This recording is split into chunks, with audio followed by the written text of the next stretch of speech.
fight for their liberation. GW Apparel, a clothing that speaks. Something for the kings, something for the queens. Visit uptsites.com and use promo code SLDG22 and receive 11% off your order. Peace. It's the Ticket Plug. We've been running an online ticket business for over a decade, and now we've created an easy way for you to do the same thing through our private ticket resale community. Joining our community will give you a way to flip your bread and generate profit income consistently. We provide you with all the tools, training, and resources needed to start your life-changing online ticket business. Zero experience needed. To join our ticket resale community, go to thetickettrap.com. Again, go to thetickettrap.com. That's thetickettrap.com. The Master's Table by DJ RP Beats and Sincere Love to God, now playing on the internet's #1 destination for true hip-hop. Introducing truthhiphop.com, a meticulously curated platform designed for connoisseurs seeking a superior quality of hip-hop.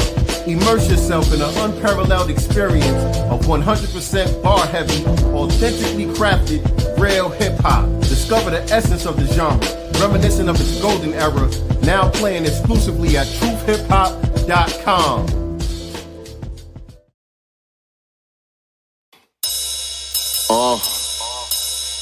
Yeah, like that. Let's see what's in the God's mind. Listen. I am a law in the person of sincere love to God. That mean they arms too short like tall Anthony Shaw. Good morning, family. Top of the top, grand rising, all of that good stuff. What's going on? Happy Monday, everybody. Peace, peace, peace. Come on up in here. Come on up in here. Welcome to another episode of Sincere Love the Godcast. I am the God, Sincere Love, on a solo mission this morning, here to give y'all my commentary on Kendrick Lamar's Superbowl performance yesterday evening. How did y'all like the performance? Y'all let me know how y'all like the performance as y'all coming up in here. And also, y'all know what to do. I need y'all to hit that like button, share this out on your social media platforms, let everybody know that we are live right now. I know a lot of people are going to catch this on the replay. I'm usually not on here this early in the morning, especially my West Coast family. Shout out to the West Coast family. I know y'all ain't even up yet, probably. A lot of y'all. But I'm here, and I welcome all of you all who are joining me live, and peace to everybody who's going to check this out on the replay. So again, like, share, subscribe if you're not already subscribed on YouTube. Make sure you subscribe. You could become a channel member if you really want to support the channel. Become a channel member. 6 a.m. PST. Shout out to the young deity. I see you. Peace, peace, peace. What up, Rezo Mega in the building? What's going on with y'all?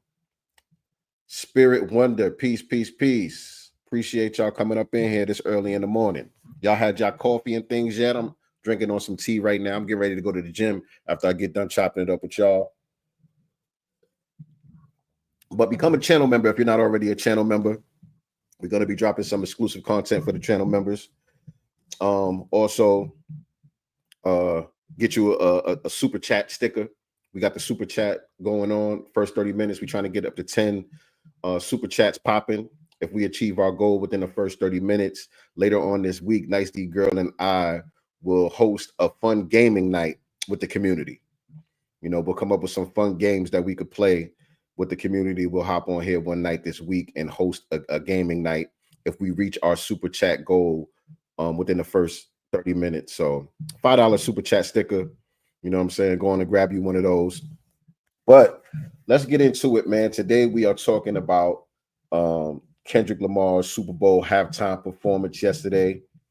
Very polarizing performance, to say the least.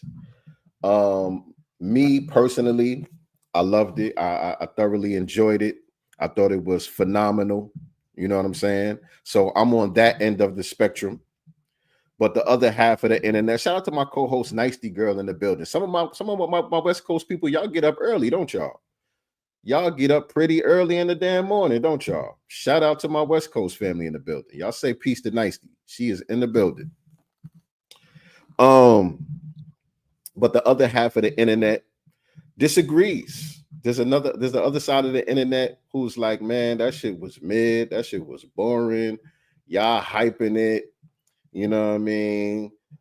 And so we're gonna talk about it. We're gonna talk about it today. Why is this Kendrick Lamar performance so polarizing in the community? Now, here's the thing, right? Kendrick Lamar is the first solo rapper to perform at the Super Bowl. Very appropriate, if you ask me, for Kendrick Lamar to be the one as the first solo rap performance at the Super Bowl halftime show. And the thing that he did was he actually went out there and he rapped. That's the thing. Kendrick Lamar actually went on the Super Bowl halftime stage and rapped. And that's the thing that made it polarizing. You know what I'm saying? That's one of the things that made it polarizing. Because and I've always understood this, for a very long time. But most rap fans, and this is going to sound kind of contradictory, but think about what I'm saying. Most rap fans don't really like rap. Think about what I'm saying. Most rap fans aren't really into rap like that. And when I say they're not into rap, yeah, they like rap music, but they're not really into the art of rapping. You know what I'm saying? And Kendrick Lamar, he actually said that. What song was that? I forgot what song it was on, but I think it was the Pimp a Butterfly album when he said, you like to say, niggas like to say that they miss when hip hop was rapping. Well, motherfucker, if you did, then Killer Mike would be platinum. That's the point that he was making when he said that line. Motherfuckers like to say they miss when hip hop was rapping. But motherfucker, if you did, then Killer Mike would be platinum.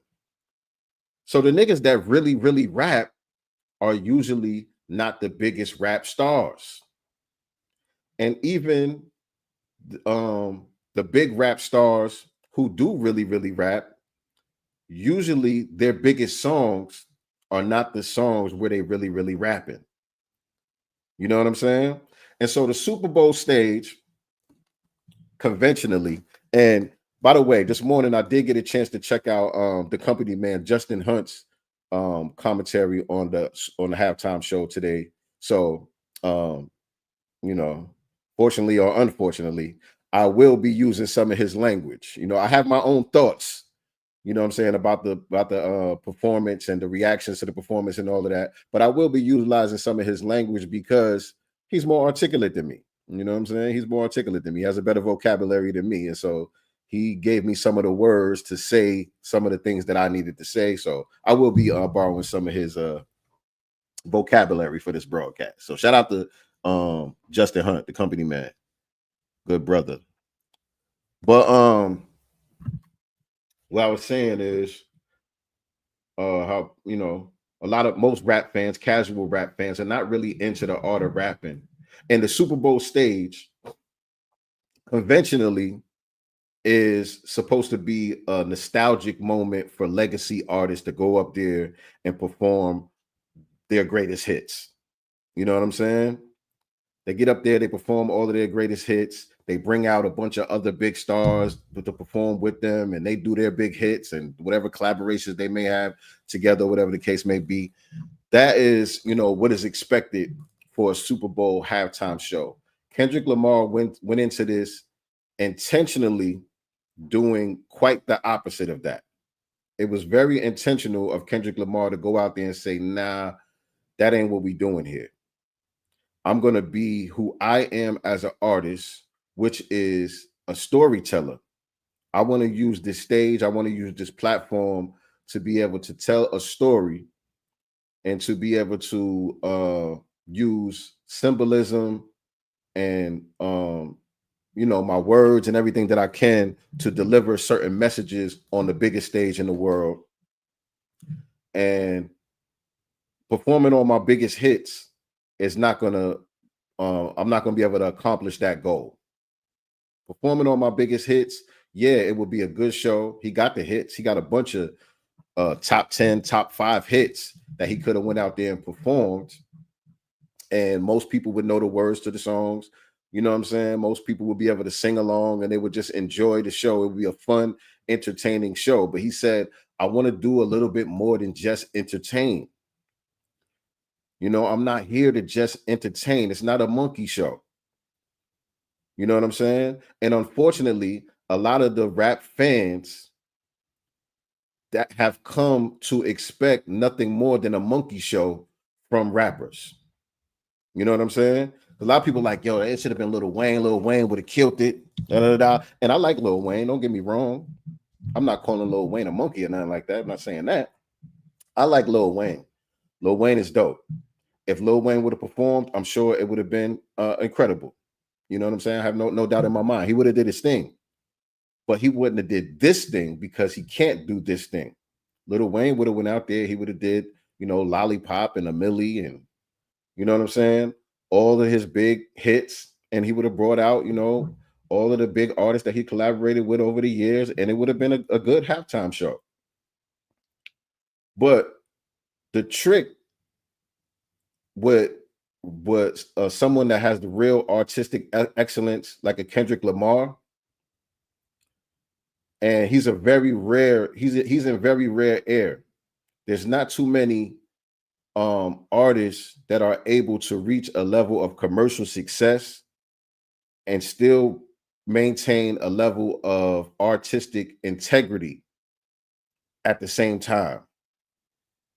That's a very, very hard thing to do. Not too many artists, not just in rap, not too many artists in music have been able to accomplish that. Reaching a high level of commercial viability and mass appeal while still maintaining artistic integrity, especially in hip hop, but across all genres, that is a very difficult thing to do. And I think Kendrick Lamar is probably the best example of that, either him or Kanye West. I'll say it's either him or Kanye West in hip hop have been the most successful rap artists, hip hop artists who have always kept the focus on the art and not chasing the commercial success. You know what I'm saying? It's easy to just do the popular sound and copy what's already working and just I'm like, okay, this is the wave and just keep following the wave. Like that's what Drake is. No diss to Drake. I like Drake. But that's what Drake is. Drake know how to just ride whatever wave is waving. You know what I'm saying? And just do this, make the songs that are easy to listen to, don't require much thinking. You know what I'm saying? You could just, you know, drink and smoke and turn up and just enjoy the music. You could sing along to it very easily. You know what I'm saying? Kendrick could easily do that, and he showed throughout his career that he can do that. Even if you look at his releases, you know, it's kind of been like a ping pong of that. You know what I'm saying? He'll give you one album that don't give a damn about the charts. He's not aiming for the charts. He's not trying to get a big radio hit. He's not really going after that. He's just trying to tell a story. He's just trying to give you art. And then he'll follow up the next album with a bunch of top 10 hits. You know what I'm saying? Like he give you, you know, Good Kid, Mad City. Got a couple of joints on there. That's very early in his career. So those joints, you know, the swimming pools and all of them songs like that, that's like a requirement from the label at that point. You haven't proven yourself to be able to just, you know, go full To Pimp a Butterfly right off the bat. You know what I'm saying? So Good Kid, Mad City, then To Pimp a Butterfly goes all the way left field with just focusing strictly on the art. I don't care about how many hits I get or whatever the case may be. This ain't about that. Okay, hold on. Somebody hit me up. Right. And then, you know, and that was a polarizing album for that very reason. Right. And so then what does he do? Let me turn off these notifications. And y'all might hear some noise in my background too, because they building a house right next door to me. So they back there with saws and all type of shit. So y'all might hear some noise in the background too, by the way. But let me put on D&D real quick. Right. So then he immediately follows up the To Pimp a Butterfly with the Damn album.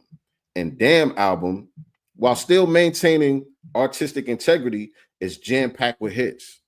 You know what I'm saying? You got all the big collaborations, Rihanna and all that on there. He did a song with my man from U2, you know what I'm saying? A bunch of big crossover hits on that album. You know what I'm saying? But it still tells a story from beginning to end and from the end to beginning, right? So that's kind of been like how his career going. He gave you Mr. Morale. Now he's back with GNX. You know what I'm saying? Mr. Morale is not really thinking about, you know, the charts, the Billboard charts and all of that stuff like that. It's just all about the art. You know what I'm saying? GNX, bunch of top 10 hits right off the bat. You know what I'm saying? So he kind of been ping-ponging with that throughout his career. So he easily could have just went through his catalog and did all of the big top 10, top 5 hits that he had, and it would have just been easy, more pleasing to most people. But he decided to take a risk. He decided to take a risk. He opens up the show with a song that's not even really released.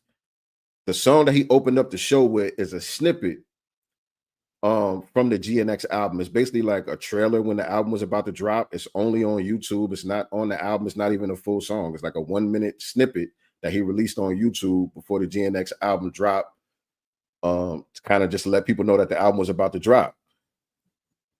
And, you know, even though it's a short little snippet, he rapping on that shit. And he opens up the show standing on top of the GNX Buick on the hood of the car, rapping his ass off. And for people that don't rap, especially people that don't rap, most people don't understand how hard it is to say complicated rhymes, especially without no backdrop music, you know what I'm saying? No hype man, nothing like that to fill in the words, you know what I'm saying, to help you catch your breath and stuff like that. People don't understand how hard it is to do that. Like, even if we just sitting in the car together, you know what I mean? We just sitting in the car, we standing in the cipher on the corner at the lunch table or whatever, to just say your rhyme flawlessly is if you have a complicated rhyme structure, that's not an easy thing to do. So that's the reason why, you know, the Funk Flex freestyles, the LA Leakers freestyles, and, you know, platforms like that, that's the reason why those are respected, because, you know, what those artists go up there and do is not easy to do. You know what I'm saying? Never mind just coming up with the rhyme, but just being able to just spit it like that. You know what I'm saying? That's not easy to do. Now you take that same art form and you put it on the biggest stage in the world in the middle of the Super Bowl. Usually, if a rapper go out there, they're gonna say the most easiest rhymes that they have for people to be able to say. You know what I'm saying? Like the most catchy, jingly, you know what I'm saying? The most commercially viable, the most melodic stuff that they have. They're gonna get up there and say that because everybody, they already know the words, they can easily sing along. But to get up there and spit a rhyme that nobody don't know the words to, there's no hook, there's no jingle, you know what I'm saying? That's extremely risky. That's a risky thing to do. You know what I'm saying? So he opens up the show with that. We got to get into all the symbolism and all of that. You know what I'm saying? Sam Jackson as Uncle Sam. Sam Jackson as Uncle Sam. There's layers to everything. You know what I'm saying? And I probably don't even got all the layers. I watched it like twice. You know, after I watched it live, I rewatched it again. And so I probably don't even got all the layers. I can't wait to see what the internet does with this for the next couple of weeks, peeling back all the layers and all the symbolism and all the stuff that he was doing. That's another thing about this performance that's unprecedented, is people being able to do that. There's no other Super Bowl performance that people are going to have weeks of commentary breaking down all the symbolism and all of that stuff to it. You know what I'm saying? But that's very on brand for Kendrick Lamar. But Samuel Jackson as Uncle Sam represents a few things to me. You know what I'm saying? He represents just middle America, mainstream America. He represents, you know, obviously the American government. You know what I'm saying? But he's a Black Uncle Sam also. So to me, he also represents like you know, the coon mentality, just to say it, you know, plain like that. The embodiment of American standards in a melanated body. You know what I'm saying? The conformist mentality. You know what I'm saying? People who always want to try to be on their best behavior, don't rock the boat. You know what I'm saying? Do what's expected of you. Stay in your place. He represents that kind of mentality, and he does commentary throughout the performance, which again is on brand for Kendrick Lamar. When you listen to albums like To Pimp a Butterfly, you got the poem that threads everything together throughout the album. In between, every couple of songs, he goes back to that poem, which is the commentary for the album that kind of threads everything together. The Mr. Morale album, you got the choir that comes on every couple of songs, and also Kodak Black is narrating throughout the Mr. Morale album. You know what I'm saying? And also the counselor, it's like a counseling session. So the psychologist is also giving commentary throughout certain parts of the album. So these are certain things that thread the album together. So it's not just one song after another song after another song. There's a theme to it and there's a story behind it. And so he uses commentators to kind of usher you along the story. You know what I'm saying? So you're able to follow the story. You know what I'm saying? So that's something. And also on Good Kid, Mad City is him and his boys riding in the van. All of the skits in between the songs about what's happening throughout the day. You know what I'm saying? That brings the story together. It tells the story. And so that's what he does on the stage with the Samuel Jackson character. Samuel Jackson is the commentator that's helping you follow the story. You know what I'm saying? And so, the dancers come out, they're wearing the red, white, and blue. They're in the formation of like a American flag, you know what I'm saying, at certain points. The stage, the way the stage is set up, like a gaming controller almost. You got the X, the O, the square, the triangle, kind of like the PlayStation controller. The lights in the crowd signifying that the game is about to start. At the end, the game is over. You know what I'm saying? So the whole thing is like a game. And so also Samuel Jackson represents like almost like the ringmaster or like the referee within the game. You know what I'm saying? Kind of trying to tell Kendrick Lamar to stay within certain parameters. You know what I'm saying? And so Samuel Jackson's character and his commentary, his monologue, lets you know that the song selection for the performance was very intentional. It was very intentional. And that's the thing. Like, he went into this understanding that it was going to be polarizing, that everybody wasn't going to get it, that everybody wasn't going to rock with it, that he wasn't going to be able to please everybody. You know what I'm saying? That was a conscious choice. And so for people that think he missed the mark are really missing the point, because he actually nailed the mark, because that's the whole story. The whole story is do what you're told, stay within these parameters, do what's expected of you. Don't cross certain lines, don't rock the boat. You know what I'm saying? This is the Super Bowl stage. This is middle America. Need to be on your best behavior. And he does the exact opposite. You know what I'm saying? By performing songs that are lesser known, songs that are not really big hits like that, songs that don't have no melody, songs that don't have no hook, songs that are really rappy. You know what I'm saying?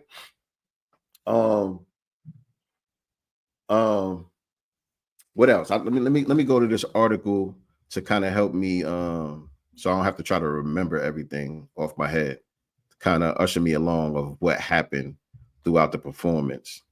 So some of the stuff that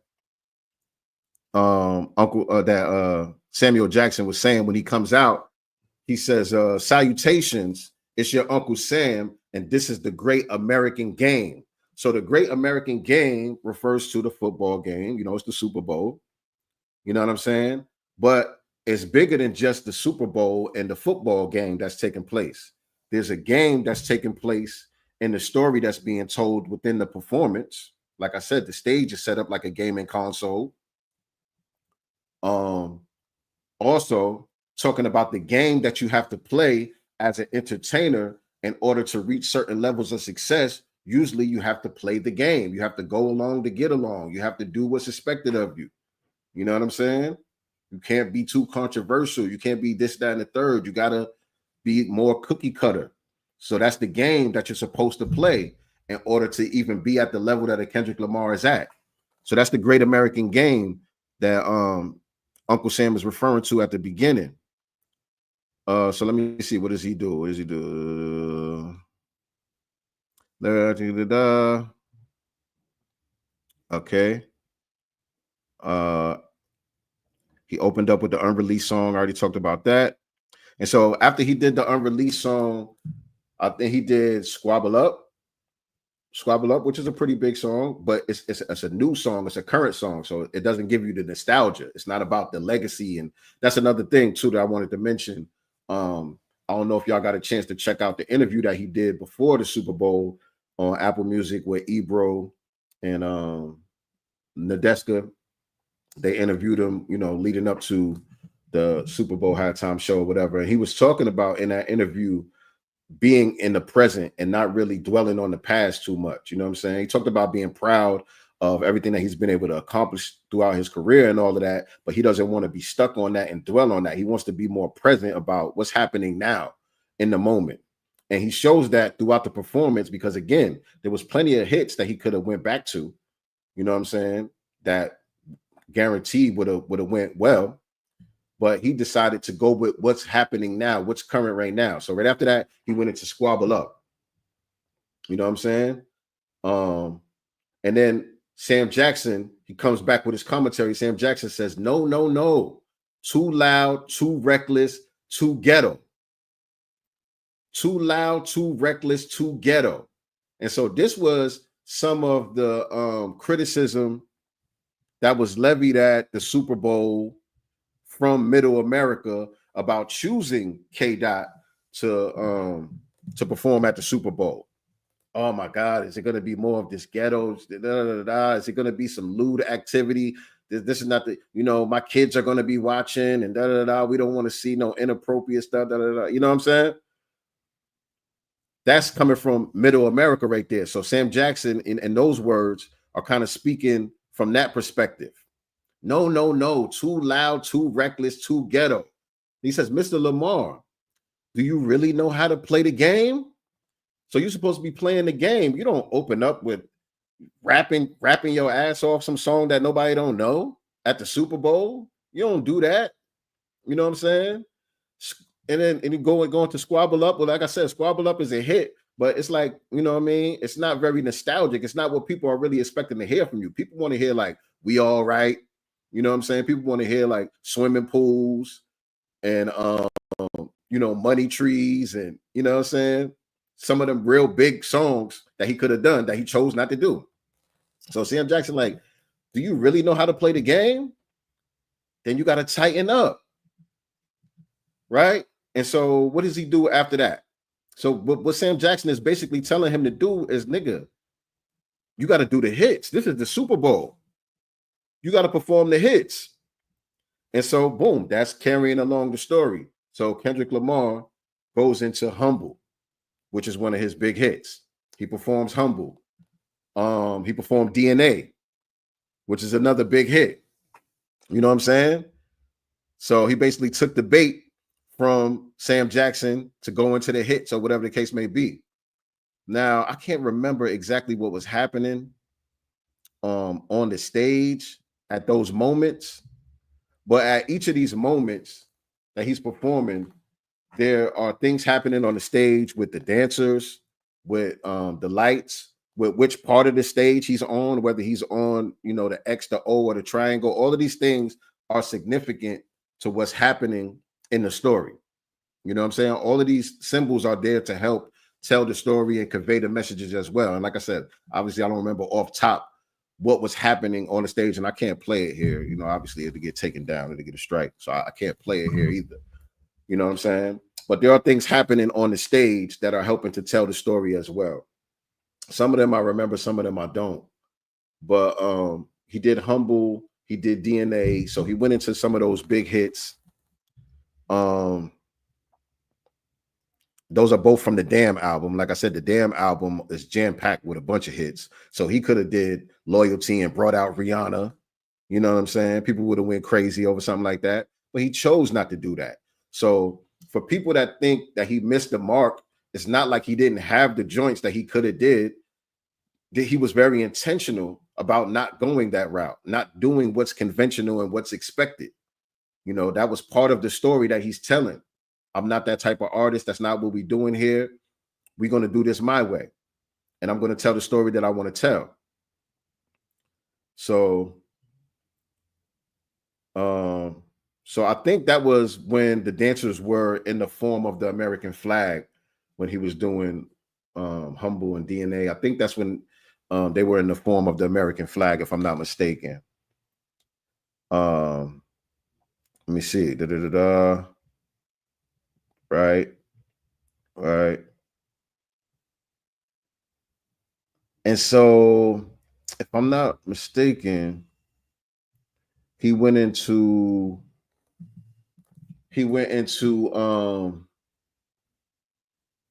Man at the Garden, which is another unexpected song to even perform off the GNX album. The Man at the Garden song is not the radio song. You know what I'm saying? It's not well, I don't know what it did numbers wise, but it's not the radio song. I know at one point almost every song of the GNX album was charting. So you know what I'm saying? It's different with streaming now, you know, the way the numbers work and all of that. But I'm just saying that's not the song that everybody knows and sing along to and all of that. That's not the melodic joint or whatever. But not only did he do Man at the Garden, but he did a doo-wop version of Man at the Garden. And so this was the point. He didn't even do the album version. A lot of this was very much customized to the Super Bowl. Some of the things that he was saying, like some of the words that he was changing in the lyrics and all of that, like even on the opening part, he did a little bit more of that snippet than what we have on YouTube. You know what I'm saying? He didn't do it exactly the way that it was. He added a couple more bars to that. And in between some of the songs, what the dancers were saying and what he was saying, there was like a little dialogue going on back and forth between him and the dancers. And then that doo-wop rendition of Man at the Garden, crazy. That's the part, if y'all remember, he had the light pole out there and it was like a group of guys out there. They just had on like white tees or whatever, you know what I'm saying? All the homies was just out there on the corner doing the doo-wop thing. And he was doing lyrics from Man at the Garden. That part right there was incredible. And then Sam Jackson says, hold on. What was Sam Jackson's words at that part? Sam Jackson said, oh, you brought your homeboys with you. The old culture cheat code. He said, you brought your homeboys with you. The old culture cheat code. So he's saying, oh, you're trying to use black culture as a cheat code, which is what they were saying about the battle. You know what I'm saying? And much of this performance seems like basically the seal on the whole battle between him and Drake. You know what I'm saying? Like much of the what he chose to perform at this is definitely aimed and directed at Drake. You know what I'm saying? He performed Euphoria, by the way, y'all. Euphoria is probably the most lyrical of all of the diss tracks throughout the whole battle. You know what I'm saying? He just rapping on that shit. Ain't no hook, ain't no none of that shit. He just rapping his ass off. Super metaphors and double entendre, triple entendres, all type of shit. You performing this on the Super Bowl stage. I'm putting so much emphasis on that because as an MC, I know how hard that is to do, even on a small stage, just to say the rhymes. If you pay attention to some of your favorite lyrical rappers, not all, but most of your favorite lyrical rappers, when they're on stage performing, they don't even say all the words to their rhymes. You know what I'm saying? Like if you see Nas perform, Nas is my favorite MC. If you see Nas perform, he don't even attempt to try to really say his rhymes perfectly. He depends on the crowd just knowing the words and just kind of singing along and filling in the blanks for him.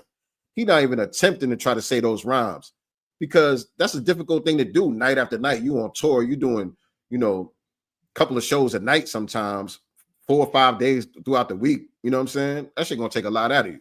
So he don't even attempt to do it. And most lyrical MCs don't do that. The ones that do, like Black Thought, or even like an Eminem, you know, people like that, Kendrick Lamar, people like that, like that's part of their repertoire. That live performance aspect, it's not about depending on the crowd to know the words and all of that. It's about perfecting the technique, the breath control, and everything that it takes to be able to push out these rhymes without no backtrack, without no hype man. Sometimes hype man is okay here and there, whatever the case may be, but without no hype man, none of that, nobody filling in the blanks for you, that shit is hard to do. You can skip a few words for the sake of the flow. Yeah, absolutely. And there's nothing wrong with that. And he does do it on this performance from time to time, but not much. For the most part, he damn near says all of these rhymes perfectly. You know what I'm saying? That's a hard thing to do. I forgot why I went on that rant with that what point I was trying to make right there. But yeah, so that doo-wop rendition, and then the comments from Sam Jackson. Oh, you brought your homeboys with you, the old culture cheat code. And so, like I said, that's what they were saying about the battle. That's what I was getting into. That's what they were saying about the battle. Oh, he using culture, that's kind of cheating or whatever the case may be. He trying to use culture to try to discredit Drake and win the battle.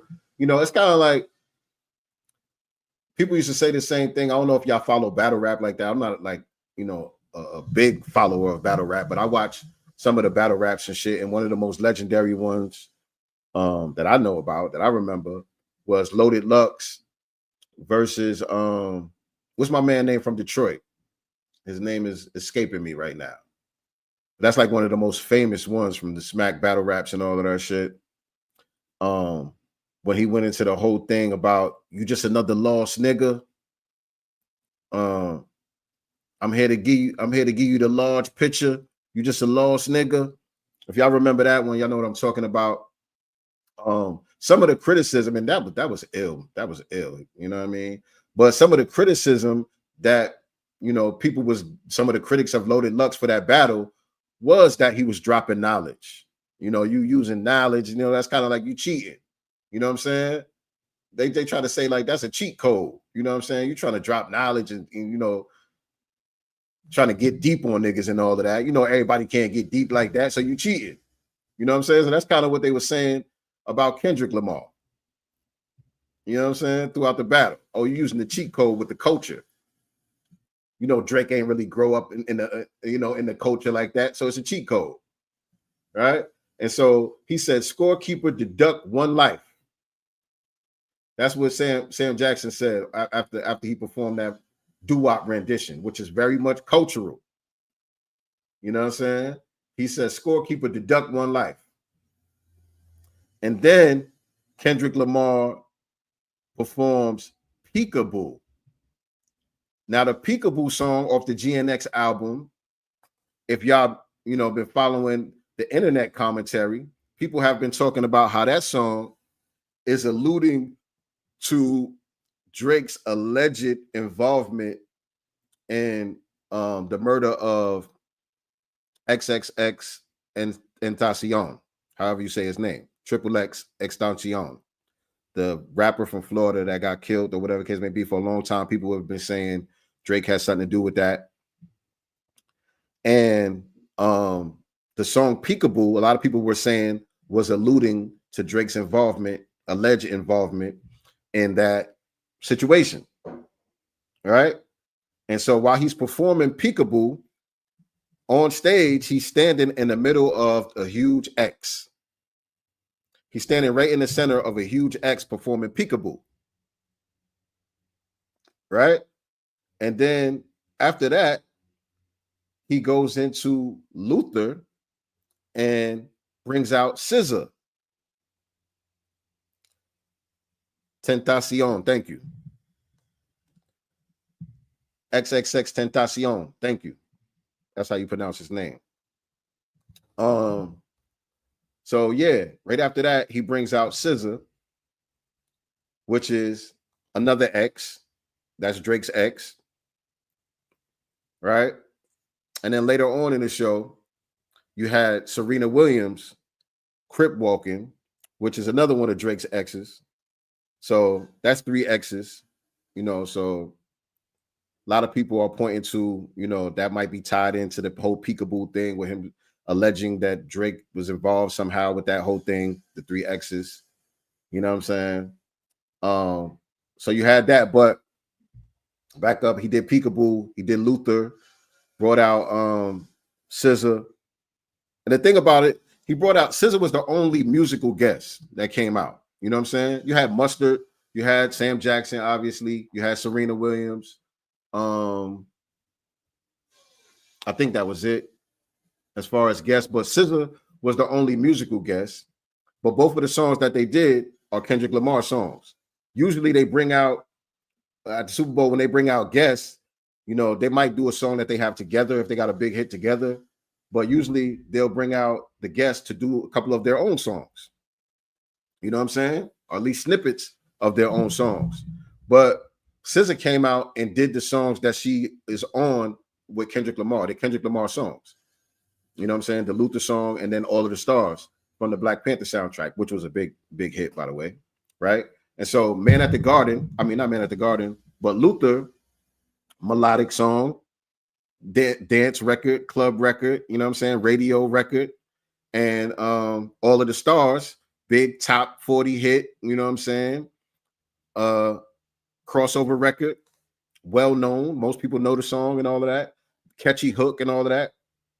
It fits the conventional, what you're supposed to do at the Super Bowl thing, right? And so after that, Sam Jackson gives his approval. Let me see if I can, what he said. He said, that's what America wants, nice and calm. And then he says, you're almost there. Don't mess this up. And you know he wanted to say, don't fuck this up. It's Sam Jackson, y'all. It's Sam Jackson. You know he wanted to say, don't fuck this up. But it's the Super Bowl. So he had to, you know, conform a little bit. He had to say, he said, you're almost there. Don't mess this up. And then it goes right into Not Like Us. And by the way, I also like how he teased Not Like Us early in the performance before he actually went right into it. And so it was all, yeah, SZA was definitely looking good. SZA was definitely looking scrumptious out there. But yeah, you know, it was a lot of talk around whether or not he was actually going to perform the song. You know, Drake dropped the lawsuit and everything like that. A lot of people felt like that was an attempt to try to stop Kendrick from being able to perform Not Like Us at the Super Bowl and all of that. You know what I'm saying? And so instead of him just performing it, just doing the song, he teased it a little bit and he played with the whole idea of what the streets was talking about. So earlier in the performance, he like, man, he talking to the girls, the dancers and all that. He like, yo, I want to do their favorite song, you know? And they like, what song? And then they played some of the horns from the song. He like, yeah, that one. He said, but you know, they like to sue. You know, they like to sue. He said, I'll think about it. Then he went on with the performance, you know what I'm saying? And I forgot whatever songs came after that. It might have been what I just said, the Luther joint and all that. I forgot exactly where it was at. But, you know, he does the commercially viable joints with SZA. And Sam Jackson gives his approval. You know, that's what America wants to hear. Nice, calm. You know what I'm saying? Say, you're almost there. Don't mess this up. And then he goes in to Not Like Us. Crazy moment, which creates the latest internet meme when he looks directly into the camera and smiles. Stay, Drake. That was the highest level of petty for the whole show. Because like I said, the whole show, there's different parts that are really aimed at Drake. You know what I'm saying? Like I said, he did Euphoria. Some of the lyrics on All of the Stars were aimed at Drake at the time. What else? I forgot. But all throughout there's shots all throughout the performance at Drake. You know what I'm saying? The whole, when he teased the Not Like Us, all of that, you know what I'm saying? But when he actually goes into Not Like Us and he looks directly at the camera and smiles and says, say, Drake, I hear you like I'm young, and then proceeds to perform Not Like Us and says every lyric that was mentioned in Drake's lawsuit that was supposed to be, you know, liable. You know what I'm saying? He says all of the lyrics all the way up to the A minor bar, which you hear the whole crowd in unison screaming A minor. which was highly anticipated, and you know, it was crazy how that whole thing went off. So incredible storytelling, incredible layers and symbolism, all of that stuff. But I understand why the people that say it was mid or it was just okay, they didn't really like the performance. I understand where they're coming from, because like I said earlier, most rap fans are not really into the art of rap. You know what I'm saying? The art of rap is not the commercially viable instrument. You know what I'm saying? In order to be commercially viable as a hip hop artist, usually you have to dumb it down. You know, that's what the song that Lupe Fiasco made a song called Dumb It Down years ago. That's what that song was about. Having to dumb it down so that you can get on the radio, so that it could be on MTV, so that, you know what I'm saying, you could be ingratiated at the award shows and all of that stuff. You know what I'm saying? But, you know, if you are a real rap fan, the art of rap, then you loved it.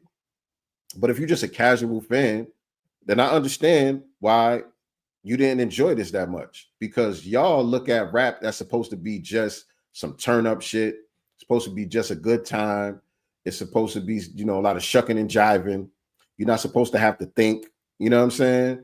You know, it's not supposed to challenge you at all. It's supposed to just be, you know what I mean? That's how most of y'all look at the music. And that's not what it was intended for. That's not what it was created for. And so Kendrick, you know, throughout his career and at the Super Bowl last night, brought it back to the essence of what this thing was really intended for in the first place. You know what I'm saying? It was intended to be disruptive. It was intended to make you think. It was intended to be socially conscious. All of those things. And he brought that to the mainstream and middle America on the biggest stage and the biggest platform that there is. And that's what makes the performance incredible and unprecedented. You know what I'm saying? But I get where the people are coming from, because that's the way that it is. It's like that in all forms of music, but especially in rap. But I'm gonna play this video from my man right here. What's his name? Ugly something. Ugly Money Niche. I think what he says really exemplifies how everybody feels. Nah, I didn't see the Lil Wayne response. What did he say? Send me the Lil Wayne response right now on Instagram if you could. Send it to me on Instagram if you could. I didn't see the Lil Wayne response. But I think what this dude is saying in this video basically sums up how everybody feels that didn't think the performance was incredible. You know what I'm saying? So let me play what he had to say about it being mid. Let me see. Kendrick Lamar. All right. I don't think there's no music on here, nothing like that. But just in case, I might have to pause it here and there. Fair use, either way. Fair use. But here we go. In a nutshell, the people that didn't like the performance or thought it was mid or whatever, this is how they feel, and this is why they feel that way. So let's go through it. Our Super Bowl performance was mid at best. Unbiased opinion. Kendrick stands, argue with ourselves in the comments. This is my thing. Not saying that Kendrick isn't a talented artist and an out of this world rapper, but it does have music behind it. So yeah, you know, we'll have to pause it here and there. Pause it here and there, but let's hear him out. Outside of his petty jabs at Drake, what was special about the Super Bowl performance? Outside of his petty jabs at Drake, what was special about his Super Bowl performance? So I'm gonna answer that. Outside of the petty jabs at Drake, what was special about the Super Bowl performance? Oh, the main thing that I didn't even mention, I'm surprised I didn't even mention this yet. But for me, the main thing that was special about this Super Bowl performance, outside of the petty jabs at Drake, was the fact that he called for reparations on the Super Bowl stage. I almost forgot to even mention that. When he said 40 acres and a mule, this is bigger than the music. That was during the part where he kind of teased the Not Like Us joint. You know what I'm saying? When he was dialoguing back and forth with the girls. And he was like, yeah, I kind of want to do their favorite song. And they played, you know, dun, dun, dun, dun, dun. He said, yeah, that one. But you know, they like to sue. He said, but some, you know, this about 40 acres and a mule. This is bigger than the music. It's bigger than the music. It's bigger than Drake. It's bigger than the music. It's bigger than the rap battle. It means it's more than that. That's the reason why I didn't just come out here and do all of the nostalgic hits for y'all. Because it's bigger than the music. I need to tell a story. I need to deliver a message. That's even more important than the music. You know what I'm saying? And so you got the president of the United States sitting in the crowd. We on the biggest stage in the world. The man brings up 40 acres and a mule. Everybody know what that's a reference to. Only one group of people was promised and reneged on the promise of 40 acres and a mule. That's foundational Black Americans. So that was the main thing that stood out to me outside of the jabs at Drake. The Sam Jackson thing. Sam Jackson playing Uncle Sam, all his commentary. That was outside of the jabs at Drake. That was great. That was phenomenal. The stripped down aspect of it, all of the things that they don't like about it are the exact things that I like about it. The fact that it was stripped down to the bare essence of the art of rap. He got out there and rapped. He did Euphoria, my nigga. He did Euphoria. He did an unreleased snippet. If you're going to be the first rapper to do a solo Super Bowl halftime performance, why wouldn't you represent the art of rap? Most people wouldn't. If that was Lil Wayne, if he damn sure wouldn't have did that. This nigga went out there and rapped. So that was one of the things outside of the Drake jabs that stood out as well. Let me let the video continue though.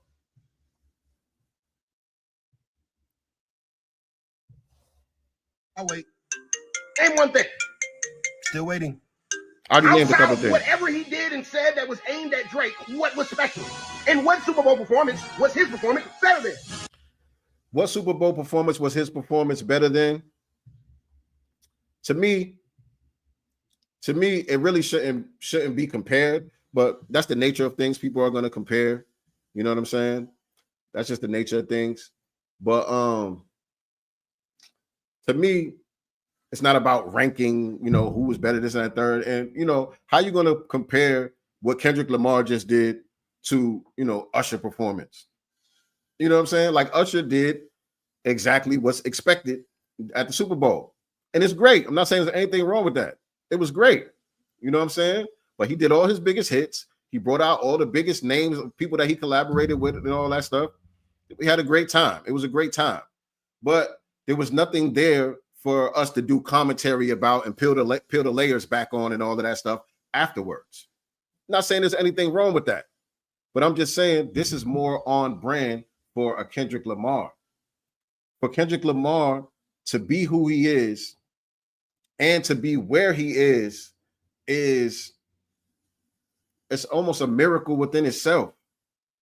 You know what I'm saying? It's a phenomenal feat within itself just for him to be the type of artist that he is and to simultaneously be at the level that he is, where you can be the first rapper, solo rapper to perform at the Super Bowl, to even be at that level of commercial success while being the type of artist that you are.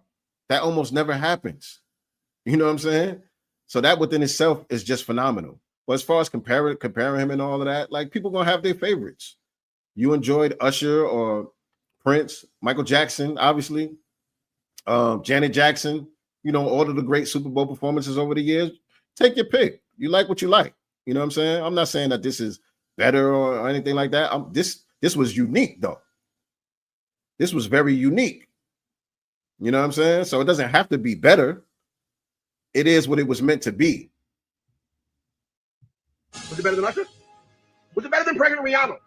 Was it better than Snoop Dogg? Now, Pregnant Rihanna, a lot of people, the Pregnant Rihanna performance, a lot of people gave her a hard time about that one. So to bring that one up is like, you might not want to bring that one up.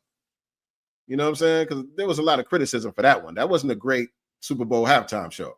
You know, people saying that this one was boring. That Rihanna performance was kind of boring, to be honest. And I give her some grace because she was pregnant. You know what I'm saying? So I do give her some grace. But you know, I wouldn't have brought that one up to make the point.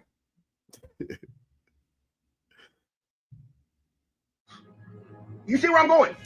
Now, he performed at the one with Snoop and Dre and all of them. The Dre one was like, again, it was a whole West Coast nostalgic celebration. You know what I'm saying? Great, phenomenal. But Kendrick was a part of that. So at that point, you're really comparing him to himself. And Kendrick's at that one, that's what he did. He did some of his biggest hits. You know what I'm saying? His part of the performance stood out as well on that one too. So So if the only reason that we cared so much about this Super Bowl performance was his shots at Drake, well, doesn't that make Drake look like that dude? Say it. Not really. Not really. It makes Drake look worthy of the takedown. Pause. But it makes Drake looks like the nigga who's worthy to be taken out of his spot. It makes Drake look like a nigga who was undeserving of the spot that got taken by a nigga who's more deserving of the spot. That's what it makes it look like. You know what I'm saying? That's what it makes it look like. But carry on, though. Back that Serena Williams was crip walking, which was kind of fun, but her sister allegedly got killed by Crips is a little much. Yeah, outside of his... But she's kind of known for crip walking also. Serena is kind of known for that also. So not only was it, you know what I'm saying, some symbolism involved because, again, the whole X thing, but also, you know, she's kind of known for that also. You know what I'm saying? So bringing up the whole thing about her sister and all of that, Dabs at Drake and seeing that he was keeping us on the handle about if he was going to perform not like us, it was mid. The song selection was just bad. He performed okay, hold on. Like 4 B-side records. You're not a huge Kendrick. He said the song selection was bad. He performed like 4 B-side records. And if you're not a huge fan of Kendrick, you don't even know those songs. But that was the whole point. So like I said, the thing that they don't like about the performance is the very thing that I say was phenomenal. The fact that you were willing to take those risks. It's not like Kendrick is thinking, I'm gonna perform these songs. These are the big songs that's gonna win the crowd over the most. No, he went into it intentionally saying, I'm not gonna do the songs that they expect me to do. So him saying he performed like 4 B-sides that nobody knows as a diss to the performance.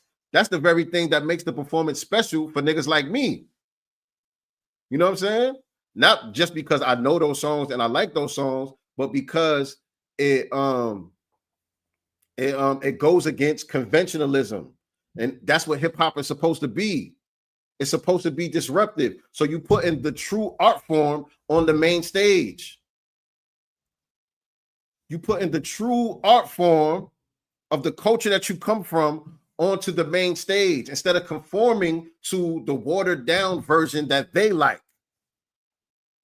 You saying, no, if you want to have hip hop here, if you want to have the first rapper here, I'm going to bring hip hop and I'm going to rap. That's the thing that made the performance so special. The very thing that they're criticizing it for. He doing all these B-side songs that nobody don't know. Who's willing to take that kind of risk? He didn't have to do that. He got plenty of A-sides that people do know that he could have performed. Chose not to do it. And it's also part of the story that he's telling about not playing the game. The whole story that he's telling along with Sam Jackson about not playing the game and going along to get along, that helps to tell that story by him performing those lesser known songs or those unknown songs. That helps to tell that story. So that was the whole point of it. The very thing that you're criticizing him for was exactly what he was intending to do. Right. That was the very point of, shout out to my brother Ish. That was the very point of having Uncle Sam trying to hold him back. That's the point. So I get where these people are coming from. I'm not mad at them for their opinion. I respect their opinion because, like I said, I understand that this is where most people's heads are at when it comes to the music. Most people don't look at rap as something that's supposed to make you think, that's supposed to be challenging. They don't look at it as that. You know what I'm saying? They just look at it like you're just supposed to get up there and shuck and jive. I just want to have a good time, nigga. I got my drink ready. I got the blunt rolled up and all that. You supposed to entertain me and allow me to have a good time. You got me up here trying to think and dissect all this shit that you're trying to do. I ain't here for all that. And so we know and understand that's 85% of the fan base. Right? That's 85%. Maybe more. But I understand that's what it is. And so, it is what it is. Man, you never heard of him before. So outside of his shots at Drake, what was special about the performance? I'll wait. But yeah, that was it. That was basically it. That was basically it. So if all you saw was the shots at Drake, and there was shots at Drake, you know what I'm saying? All throughout the performance, there was definitely shots at Drake. You know what I'm saying? But there was way more layers than that. So if all you saw was the shots at Drake and all you appreciated was the shots at Drake, then that really says more about you than it does about him. You know what I'm saying? Because obviously he brought that aspect to the table in order to give the people what they want. But he brought more layers to the table in order for him to be able to be comfortable in his own skin and look himself in the mirror and be able to say that he did something that he actually wanted to do rather than just doing what's expected of him from whether it's the fans or whether it's from middle America, whether it's from, the America itself, whatever, you know what I'm saying? Mainstream, dominant society and all of that, rather than just conforming to all of the expectations from all of us, he was actually able to do what he wanted to do and maintain a high level of integrity. So if all you got out of it was the low level shots at Drake and all of that stuff, that really says more about you than it does about him. You know what I'm saying? But I'm about to go to the gym, y'all. I'm about to go to the gym. There's a lot more to this performance that I didn't get to touch on, you know what I'm saying? Because I'm just doing this, pretty much off of what I remember. But I'm really looking forward to seeing what the internet has to offer as far as breaking this thing down, because a lot of people on the internet do a phenomenal job at dissecting a lot of stuff that Kendrick does, whether it's in his videos, whether it's in his lyrics and all of that stuff. You know what I'm saying? A lot of people on the internet do great commentary breaking this stuff down. And so I'm looking forward to see some of the Easter eggs that people are able to expose that I might have missed. You know what I'm saying? So appreciate y'all tapping in with me early this morning. Happy Monday to everybody. I hope y'all enjoy the rest of y'all week. Let me see. I didn't see. I wasn't really paying attention to the chat, but I'm gonna have to see if the super stickers came through. I don't know if we reached the super sticker goal or not, but if we did, like I said, Nicey and I will hop on one day this week and do kind of like a gaming night with y'all. Yeah, now that I could agree with that. Somebody said if he should have performed all right would have went crazy, and it still would have been on brand and all of that stuff too. You know what I'm saying? After he brought up the reparations thing, the president is there and all of that. I think all right could have fit in within the story. All right could have fit within the story, and it's a big record. But for whatever reason, that ain't the way he chose to go. But like I said earlier, he was talking about being focused on the present and not really reminiscing too much on the past either. And if you notice, most of the songs that he did were current. He didn't really do too many of the old songs besides the couple songs that he did off the damn album with SZA. Other than that, he didn't do nothing from Good Kid, Mad City. He didn't do nothing from To Pimp a Butterfly, did he? No, he didn't do nothing from none of them old shits. Only thing he did was the 2 songs off the damn album, and that was just to bring SZA into the performance. And it helped to tell the story when he did that. You know what I'm saying? It helped to move the story along by him doing that. But other than that, he was very much present doing the current songs off the GNX album and Euphoria and the snippet from the GNX. All of those songs was about what's happening now. Forget about all of the stuff that he accomplished before. Shout out to the homegirl Mimi Brown in the building. Loved his performance hands down. Yes, indeed. Yes, indeed. Spectacular job, in my opinion. But like I said, I'm looking forward to the rest of the internet's commentary and breakdown on this joint. I got to get out of here and go to the gym, y'all, before I miss it. But yeah, that does it for today, man. Let me see. I appreciate y'all tapping in with me, man. Always remember, family, I am not the master teacher. Here, I am only the master student and signal booster for the voices of the new black media. I'll at y'all in a couple days, man. Peace and black love. Yeah, like that. Let's see what's in the God's mind. Listen.